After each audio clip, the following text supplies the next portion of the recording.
The views expressed are solely those of the speaker and not necessarily those of Paltalk.com, AVM Software, or its advertisers.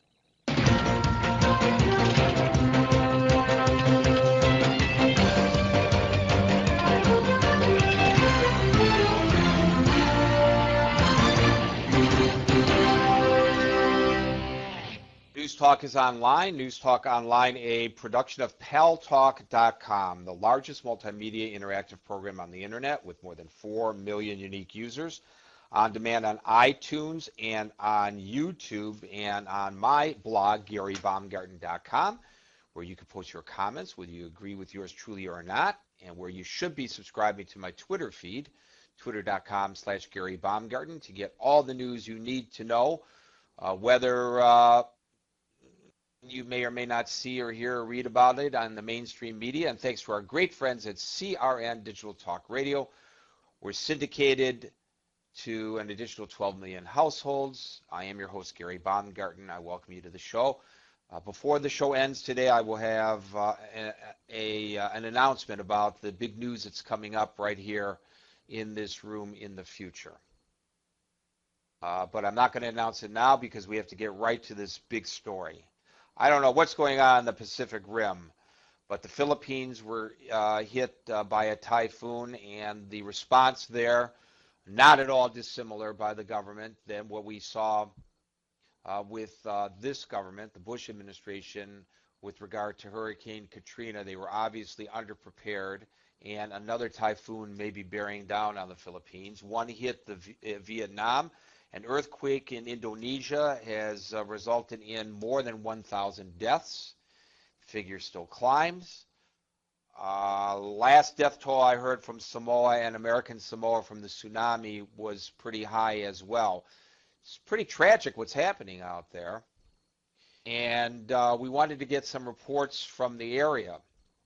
I've asked Eric Williams, who is a friend to this show and a reporter in Australia, formerly a reporter here in New York City, from his listening post in Melbourne, to join us today to tell us what he knows about how horrific the situation there is, especially, well, I can't even say especially in any one of those areas, Eric.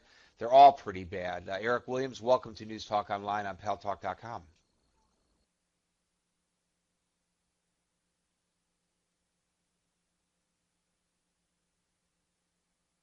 And we're not hearing you on microphone, Eric.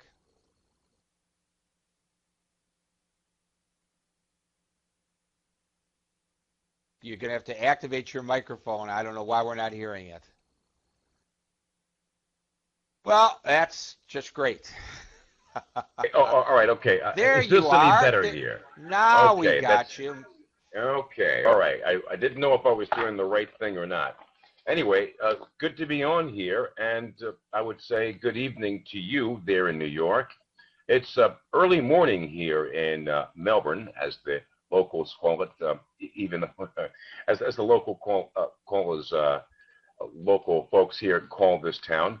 The tsunami and the other devastating weather patterns and just nature incidents in the region are dominating Australian radio at this time, as well as television. We've gotten some conflicting information. Like, for example, there was Michael Raper, who is from the Red Cross Australia, was on the air on ABC here locally, and he was saying that at least 140 people had been confirmed dead in Samoa, different from American Samoa. Now, we've also heard rather some conflicting information in regards to those numbers. One doctor was saying that there were 58 confirmed dead in Samoa rather than American Samoa. And then Michael Raper was saying up to 148 were confirmed dead. But then, of course, there are scores, maybe thousands of people who are actually missing. One of the things that we've heard, at least here on local radio, is a large Indonesian as well as Samoan community spread out across Australia. We've heard some of the folks here in Australia who have relatives back home say Oops, you dropped your mic there, Eric. You see, like we've heard that that some of the phone lines are down, and that includes cellular as well as landlines that people have been trying to get through. Some people have said that their relatives have survived it. Others haven't been so fortunate. There's been a shortage of water. People are making appeals to bring over water to both American Samoa as well as Samoa. We've heard certainly appeals from the government here for people to pitch in any way they can. Part of it has been there's been so much conflicting information, not to mention other stuff taking place across the region. As you mentioned to your listeners and viewers already, there have been weather incidents as far away as Vietnam with a typhoon, earthquakes and flooding in other countries in the region. So there's really a lot of volatile natural and weather incidents taking place in this part of the world, Gary. Well, Eric, how would people bring water to Samoa or to American Samoa? I understand that at least in American Samoa, the airport is closed except for emergency purposes. I guess bringing water would be an emergency, but how would one assure that a shipment of water would get there? The folks from the Australian Red Cross have been asking people to donate water cans. That is one of the issues that they're dealing with, because the story is changing by the moment. Because it's just, first of all, while it is closer to Australia and New Zealand than it is to the USA, you're talking about a good day by ship to ship these materials over.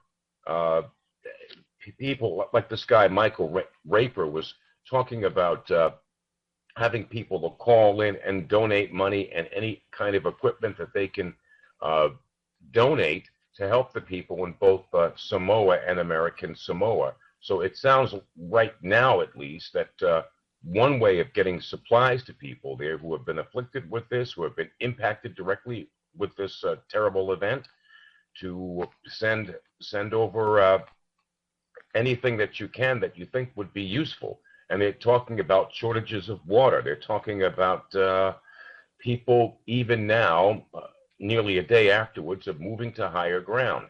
One of the problems has been just the way that the story has broken, because both American Samoa and Samoa are just east of the international date line.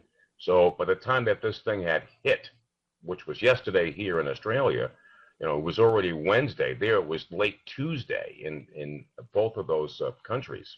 So a lot of information has been flowing out of there. Rather, it hasn't been that fluid, and what now we're playing catch up here. But I do know for a fact that both the Red Cross officials